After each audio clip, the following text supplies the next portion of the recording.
جب انسان مال کا حق ادا کرتا ہے اللہ بیماریوں سے بھی محفوظ رکھتا ہے۔ آج جو آئے دن نئی نئی بیماریاں لگ رہی ہیں، وہ بیماریاں جن کے نام ہمارے آباء و اجداد نے سنے ہی نہیں تھے، آج وہ بیماریاں پیدا ہو گئی۔ یہ کس وجہ سے پیدا ہو گئی؟ کہ جب انسان نے مال کا حق ادا نہیں کیا، اپنی جان کا حق ادا نہیں کیا، تو انسان ایسے امراض میں مبتلا ہو جاتا ہے۔ اور جب انسان اللہ کی راہ میں خرچ کرتا ہے، اللہ تعالیٰ اس مال کے خرچ کی وجہ سے اللہ تعالیٰ اسے شفا عطا فرماتا ہے۔ ڈاکٹر عبدالغنی فاروق صاحب کی ایک کتاب ہے مکافات عمل، اس میں انہوں نے وہ واقعات ذکر کیے ہیں جو آج کے معاشرے کے، کہ جنہوں نے کوئی نیک عمل کیا تو اللہ نے دنیا میں اس کا بدلہ ان کو دیا، اور اگر کسی نے گناہ کیا تو اللہ نے دنیا میں ان کی پکڑ کی۔ اس میں انہوں نے ایک واقعہ ذکر کیا کہ ایک شخص بیمار ہو گئے اور ان کی بیماری بڑھتی ہی گئی۔ انہیں بیماری یہ تھی کہ ان کے پنڈلیوں میں ایک پھوڑا نکلا تھا، اور وہ پھوڑا آگے بڑھتا بڑھتا کینسر کی صورت اختیار کر گیا۔ ایک ہسپتال میں علاج کروایا، دوسری جگہ کروایا، ڈاکٹروں نے یہی مشورہ دیا پاؤں کو کاٹنا پڑے گا، اس کے علاوہ اس کا کوئی علاج نہیں۔ جب اس کی تمام رپورٹیں آئیں تو اس میں یہی بات تھی کہ اگر یہ کاٹا نہ گیا پاؤں تو یہ بیماری آگے بڑھتی بڑھتی اس کے پورے جسم کو گھیر لے گی۔ اب جس دن اس کا آپریشن طے تھا، اس سے ایک دن پہلے ایک شخص ان کے پاس آیا تو دیکھا کہ یہ رو رہے تھے۔ پوچھے کیوں غمگین ہو؟ کہا ڈاکٹروں نے کہا ہے پاؤں کاٹنے کے علاوہ کوئی علاج نہیں، تو غمگین ہوں، اگر پاؤں کٹ گیا تو چلنے پھرنے میں، قضاء حاجت کے لیے جانے میں بہت تکلیف ہوگی، اس لیے بہت پریشان ہوں۔ اس شخص نے کہا کہ تم نے تمام حربے استعمال کر دیے، ہر ڈاکٹر طبیب کو دکھا دیا، اچھے سے اچھے اسپتال میں چلے گئے، مہنگی سے مہنگی دوا تم نے استعمال کر دی، تو میری بھی ایک نصیحت سنو، کچھ اللہ کے نام پر صدقہ بھی دے دو، 2 رکعت پڑھ کے اللہ سے مانگ لو، بیماری اللہ کی طرف سے آئی ہے، شفا بھی اللہ ہی دے گا۔ جب اس شخص نے یہ بات کہی تو اس کے دل پہ یہ بات لگی، کہا میں ابھی صدقہ کرتا ہوں۔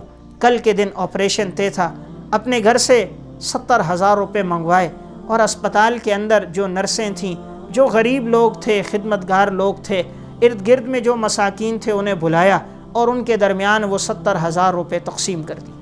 جب تقسیم کیے تھوڑا وقت گزرا، انہیں کچھ آہستہ آہستہ افاقہ محسوس ہونے لگا، درد کی شدت میں کچھ کمی آنے لگ گئی۔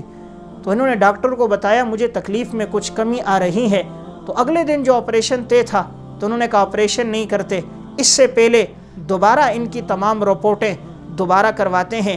اب خون لیا گیا، ایکس رے کروائے گئے، جب خون کے بعد دیکھا گیا، اب جو رپورٹ آئی اس میں اور پہلی والی رپورٹ میں بہت فرق تھا، مرض کے اندر کچھ کمی آ گئی تھی۔ ڈاکٹروں کی ٹیم نے مشورہ کیا، کہا مرض میں کچھ کمی آ رہی ہے، کچھ دن اور چھوڑتے ہیں، ممکن ہے کہ ان کی یہ بیماری ٹھیک ہو جائے۔ تو یہ مشورہ کرنے لگے اس کو کس میڈیسن نے فائدہ دیا، کس گولی کے ذریعے سے ان کو افاقہ ہو رہا ہے۔ تو وہ اس کے پاس آئے کہ تم نے کون سی دوا کھائی ہے کل سے اب تک کہ تمہاری بیماری میں کمی ہمیں نظر آ رہی ہے؟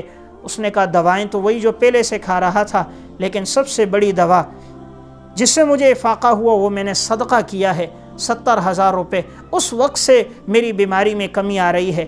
چند دن گزرے، اللہ تعالیٰ نے اس کی بیماری مکمل طور پہ ختم کر دی، وہ پھوڑا ختم ہو گیا، ٹانگ کٹنے سے محفوظ ہو گئی۔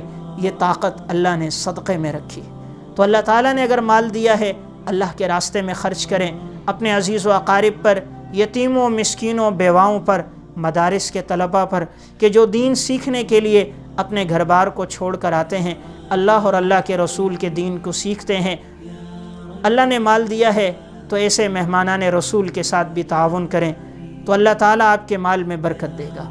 اللہ تعالیٰ ہم سب کو عمل کی توفیق عطا فرمائے۔ علماء اکرام کے نیو بیانات سننے کے لیے آپ ہمارے فیس بک پیج کو لائک کریں اور ہمارے یوٹیوب چینل کو سبسکرائب کر کے بیل آئیکن پر کلک کیجیے۔